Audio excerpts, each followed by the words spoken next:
जाओ पहले कंटेस्टेंट को ले आइए कम ऑन। चलो चलो आ जाओ नेक्स्ट।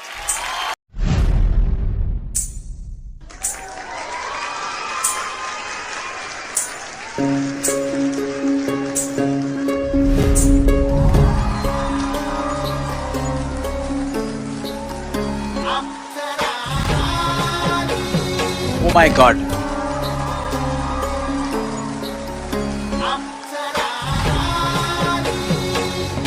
ओए ओए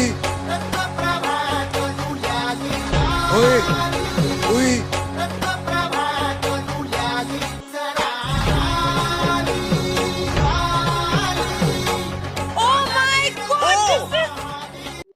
নমস্কার স্যার, নমস্কার ম্যাডাম। नमस्कार, क्या नाम है आपका? আমি স্যার ম্যাডাম ওই তারা মায়ের সন্তান। আমার নাম অভিজিৎ বাউল। जानते हैं, सब जानते हैं विनीत को। हाँ है ना। कहाँ से आप? আমি এসেছি সেই অনেক দূর কলকাতার সবার পরিচিত তারাপীঠ থেকে। স্যার ম্যাডাম আজকে আপনাদের সামনে খুব কষ্ট করে স্যার ম্যাডাম এসেছি এই আইডল মঞ্চে। वाह, आहा, इतनी खूबसूरत जगह जहाँ बर्फ पड़ती है, जन्नत से आए हैं आप। আমি এই প্রথমবার আপনাদের সামনে আইডল মঞ্চে অডিশন দিতে এসেছি। দেখতেই পাচ্ছেন একজন পাগল আমি ছেঁড়া প্যান্ট জামা পরে আপনাদের সামনে এসেছি। আমার এই দুনিয়াতে কেউ নেই, কিন্তু আমি প্রথমবার আপনাদের সামনে খুব কষ্ট করে এসেছি অডিশন দিতে। अच्छा, आपकी लाइफ का पहला आप किसी रियलिटी शो में ऑडिशन दे रहे হ্যাঁ হ্যাঁ ম্যাডাম, এটাই হলো আমার প্রথম অডিশন। এর আগে আমি কোথাও অডিশন দিইনি। हैं? वाओ, तो अभी तक क्यों नहीं दिया आपने ऑडिशन? আমি এর আগে অডিশন দিতে পারিনি, আমি কি করে আসবো বলুন? আমি একজন রাস্তার ভিখারি, ভিক্ষা করে চলি। সেই তারাপীঠে পড়ে থাকি মন্দিরের সামনে, লোকের কাছে ভিক্ষা চাই, ভিক্ষা করেই আমি চলি। তাই এই আইডল মঞ্চে অডিশন দিতে গেলে তো অনেক টাকা লাগে, অত টাকা আমি কোথায় পাবো বলুন? তাই অনেক ইচ্ছা ছিল যে ওই আইডল মঞ্চে যাব, আমার তারা মায়ের গান তুলে ধরবো। তাই লোকের কাছ থেকে ভিক্ষে করে টাকা জমিয়ে তারপর স্যার ম্যাডাম এই আইডল মঞ্চে এসেছি। कैसे है कैसा लग रहा है? আজকে স্যার ম্যাডাম আপনাদের সামনে দাঁড়াতে পেরে আমার খুব ভালো লাগছে। তার কারণ আমি স্বপ্ন তো ছিল এই আইডল মঞ্চে আসার, কিন্তু আমি কোনোদিনও ভাবিনি যে আমি আসতে পারবো। তাই আমার নিজেকেই বিশ্বাস করতে পারছি না। তবু আপনারা সামনে বসে আছেন, কেমন যেন একটু ভয় ভয়ও লাগছে, কিন্তু এই আইডল মঞ্চে আসতে পেরে ওই তারা মায়ের গান আপনার সামনে তুলে ধরতে পারবো ভেবে আমার খুব ভালো লাগছে। से घिनौना काम कोई कर ही नहीं सकता। यहाँ आप आए हो, सबसे पहले गाना शुरू करने से पहले आपसे मैं गले मिलना। गाना सीखे हो? আমি কখনো গান শিখিনি, আমি কোনোদিনও গান শিখতে পারিনি। क्यों क्यों ऐसा क्यों ऐसा? কেই বা গান শেখাবে বলুন? আমি একজন অনাথ, এই পৃথিবীতে আমার মা বাবা বলতে কেউ নেই। আমি পৃথিবীতে অনাথ, কিন্তু আমি অনাথও না, কেননা আমার তারা মা আমার সাথে আছে। আমি সে তারা মায়ের জন্য আজ বেঁচে আছি। তো আমি কিন্তু অনাথ না, তবু আমি কখনো গান শিখতে পারিনি। আর গান শিখে বা কি বা করবো বলুন? ওই লোকের কাছে হাত পেতেই তো ভিক্ষা চাই, যে দিন বাবু, দিন ম্যাডাম, এইভাবে বলেই তো ভিক্ষা চাই। তাই আমি কখনোই গান শিখতে পারিনি। अरे बाप, तेरे को गाना अच्छा गाना पड़ेगा बेटा। হ্যাঁ স্যার, আমি চেষ্টা করব আপনাদের একটি সুন্দর গান উপহার দেওয়ার। काम क्या करते हैं आप? আমি কাজ করি বলতে স্যার ম্যাডাম, কাজের কথা বলতে গেলে খুব লজ্জা লাগে। क्या बोल रहे हो? তার কারণ আমি তো ভিক্ষা করি। এখনকার সময় হয়তো তেমন কেউই ভিক্ষা করে না, কিন্তু আমি করি। ওই তারা মায়ের মন্দিরের সামনে বসে, তারাপীঠে মন্দিরের সামনে, কখনো শ্মশানের সামনে বসে আমি ভিক্ষা করি। পেট চালাতে হয় স্যার ম্যাডাম, মুখের কথাই তো আর কখনো পেট চলে না। কিন্তু সেই তারা মা কখনোই আমাকে অভুক্ত রাখেনি। আমি খুব কষ্ট করি, ভিক্ষা করি, এইভাবেই স্যার ম্যাডাম আমি চলি। আর তেমন কোনো কাজে আমি করি না। ये मंच कितना इम्पोर्टेंट है तुम्हारे लिए, सच्ची बताना और खुल के बताना। আজকে এই আইডল মঞ্চটা আমার কাছে খুবই ইম্পর্টেন্ট। তার কারণ আমি যদি আপনাদের সামনে একটি তারা মায়ের গান তুলে ধরতে পারি, তাহলে পৃথিবীর এই বিশ্বের সব লোক হয়তো সেই তারা মায়ের গানটি শুনবে। যারা যারা আমার সেই মাকে, সেই মা কালীকে মন থেকে ভালোবাসে, তারা তারা আমার গান শুনবে, তাদের খুব ভালো লাগবে। তাই আজকে আপনার সামনে দাঁড়াতে পেরেছি, আমার তারা মায়ের গান তুলে ধরতে পারবো ভেবেই এই আইডল মঞ্চটা আমার কাছে খুবই ইম্পর্টেন্ট। बात क्या है बात है भाई, क्या बात है वाह। आप यहाँ क्यों आए हैं? আজকে এই আইডল মঞ্চে এসেছি আপনাদেরকে আমার সেই মা তারাকে নিয়ে একটি গান শোনানোর জন্য। কিন্তু স্যার ম্যাডাম, এই আইডল মঞ্চে আসাটা আমার অতটাও সহজ ছিল না। তার কারণ আমি তো একজন ভিখারি, কিভাবেই বা আমি এই আইডল মঞ্চে আসবো বলুন। কিন্তু আমি যখন অনেক ছোট ছিলাম তখন থেকেই আমার মা বাবা নেই, আমি একজন অনাথ, আমি রাস্তায় পড়ে থাকতাম। তখন আমি লোকের কাছে এমনি হাত পেতে এখানে ওখানে ভিক্ষা করে বেড়াতাম। লোকজন এমনকি আমাকে খুব মারধরও করেছিল, যে যা এখান থেকে দূর দূর করে তাড়িয়ে দিত, কেউ হয়তো একটা থাবড়া দিয়েও পাঠিয়ে দিত। কিন্তু তবুও আমি লোকের কাছে হাত পেতে বেড়াতাম। তার কারণ আমার এই পেটের যে যখন জ্বালা উঠে যায়, যখন খিদে লেগে যায়, তখন তো আর এই পেটটা আর সহ্য করবে না, তাই আমি লোকের কাছে হাত পাততাম। এইভাবেই স্যার ম্যাডাম আস্তে আস্তে বড় হয়েছি। তারপর একদিন আমি সেই তারাপীঠে তারা মায়ের মন্দিরে যাই। সেই মন্দিরে গিয়ে আমার মন প্রাণ সব যেন কেমন শান্ত হয়ে গেল। এমন মনে হলো যে কেউ হয়তো আমাকে পুরো কোলে শুইয়ে আদর করছে। Oh my God. আমি সেই তারা মায়ের সামনে গিয়ে বসে পড়লাম। কিছুক্ষণ বসার পর স্যার ম্যাডাম, আমার মনে হলো যে কেউ হয়তো আমাকে খুব সুন্দর করে মাথায় হাত বুলিয়ে দিচ্ছে। আমার এই রকম অনুভূতি হলো, আমি জানি না কে। হট করে আমি চোখ মেলে দেখলাম, কিন্তু কেউ ছিল না। তখন আমার মনে হলো যে সে হয়তো সেই তারামাই আমাকে এইভাবে আদর করে দিচ্ছিল। কেননা আমার তো মা নেই। আজকে যদি আমার মা থাকতো তাহলে কি আমি এরকম ছেঁড়া জামা কাপড় পরে আপনাদের সামনে আসতে পারতাম? কোনোদিন পারতাম না। मेरे दिल से ये दुआ है कि आपको इस स्थिति में कभी फिर से होना ना पड़े। आप प्लीज मत रोइए, आपको दुनिया की सारी खुशियां मिले, आपके जितने भी गम हैं वो सारे दूर हो जाएं। मैं नेहा कक्कर दिल से बोल रही हूँ कि मैं ही नहीं, पूरा भारत देश अब से आपका फैन होगा। क्या बात है, वाह वाह वाह, क्या बात है। তাই হয়তো সে আমার তারা মাই, সে আমার মা কালী আমাকে নিজের সন্তানের মতো করে স্নেহ দিয়ে আগলে রেখে আমাকে আদর করে দিচ্ছিল।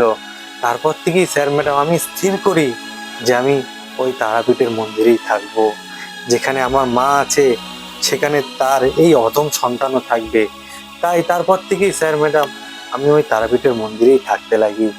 আর সেখানে আমি প্রথমে কিছুই করতাম না, এভাবে বসে থাকতাম।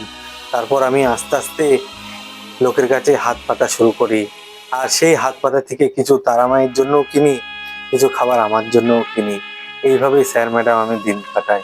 उसकी औकात की तो बात ही नहीं हो सकती है, उसकी औकात बहुत ऊंची है। जाति धर्म के नाम पर आज भी हमारे समाज में कुछ लोगों को उपेक्षित किया जाता है, जो कि हमारे इस विकसित समाज का एक कड़वा सच है। और इंडियन आइडल ऐसी मानसिकता का विरोध। তাই স্যার ম্যাডাম, এই দুনিয়াতে যদি কারোর মা বাবা না থাকে তার যে কতটা জ্বালা সহ্য করতে হয় সেটা শুধু একমাত্র আমি জানি। আর আমাদের মতো যেসব সন্তানরা আছে যাদের পিতৃ পরিচয়হীন তারা জানে। मुझे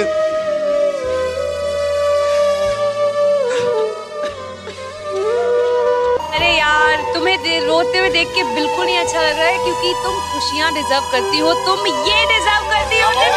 को देख के मुझे लगता है कि काश मुझ में ऐसी हिम्मत होती।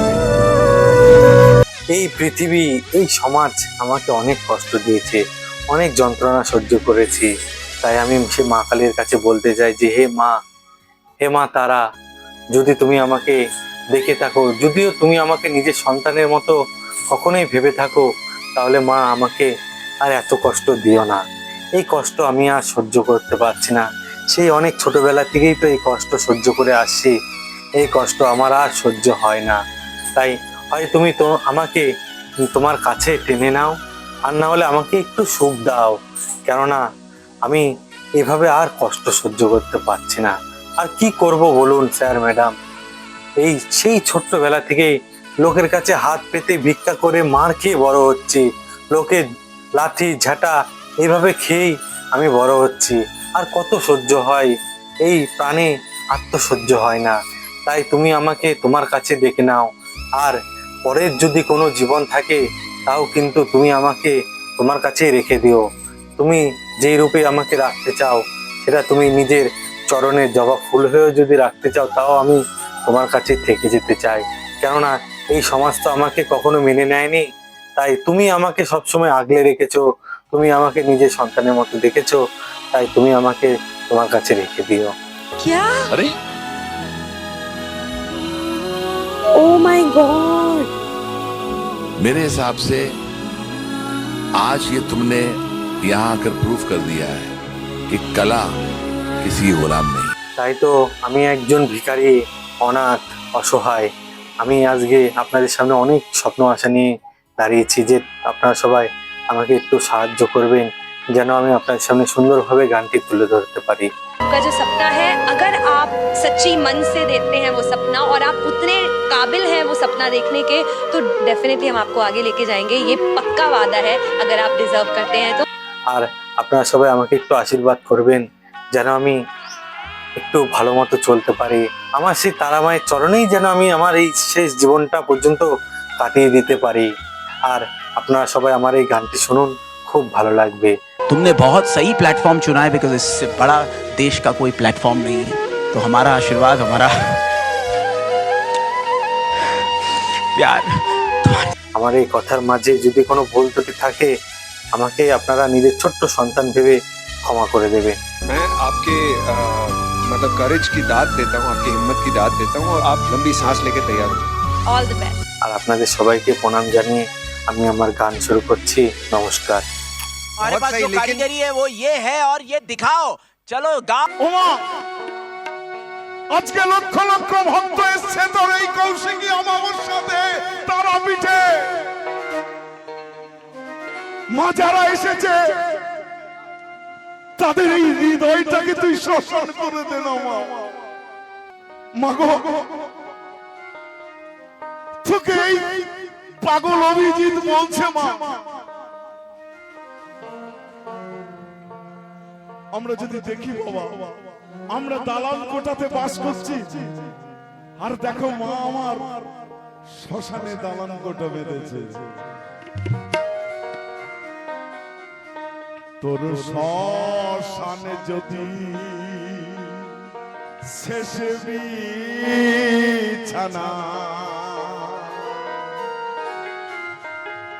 এই হৃদয় শ্মশান করে দেওয়া।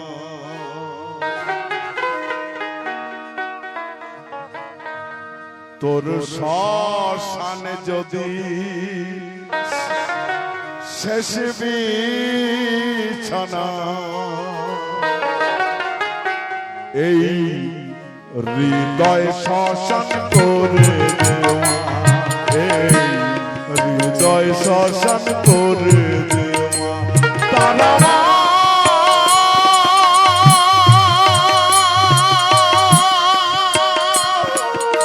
জয় মা, তারা মা,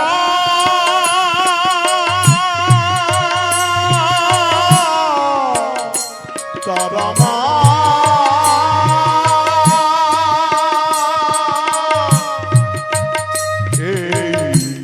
হৃদয় শ্মশান করে দেওয়া, এই হৃদয় শ্মশান করে দেওয়া।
হৃদয় শ্মশান করে দেওয়া, তোর হৃদয় শ্মশান করে দেওয়া, তোর শ্মশানে যদি শেষে বিছানা,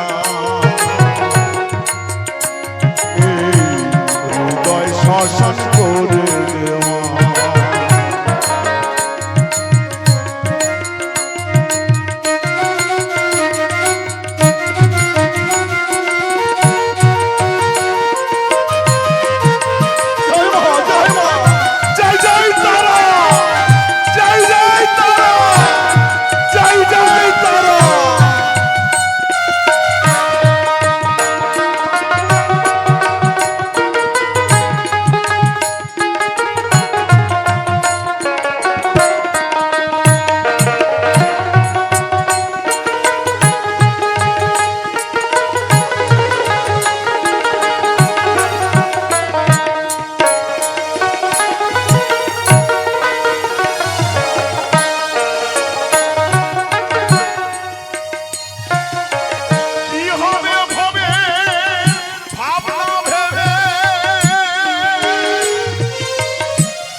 সেই তো ভাবে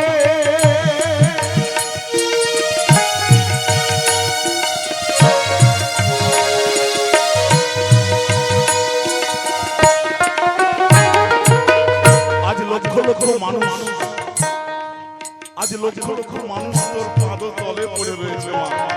সবাই হোটেল পায় না মা, হাজার হাজার টাকা হোটেল ভাড়া, তাই তো তোর কাছে শুধু আওয়াজ উঠছে জয় জয় তারা, জয় জয় তারা।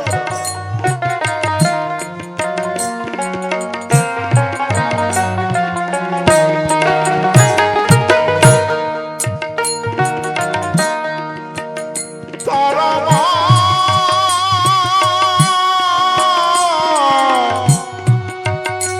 তারা মা,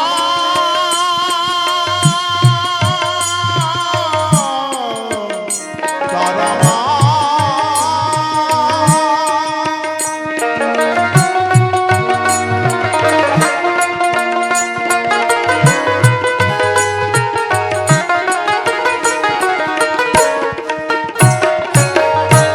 কি হবে হবে ভাবনা ভেবে,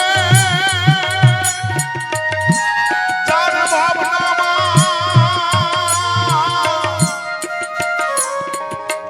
সেই তো ভাবে অভিজিতের এই বাসনা মা, অভিজিতের এই বাসনা তো চরণ ছাড়া করিস দেওয়া, হৃদয় শ্মশান করে দেওয়া, তোর শ্মশান যদি শেষে ঠিকানা, হৃদয় শ্মশান করে দেওয়া, হৃদয় শ্মশান করে দেওয়া, হৃদয় শ্মশান করে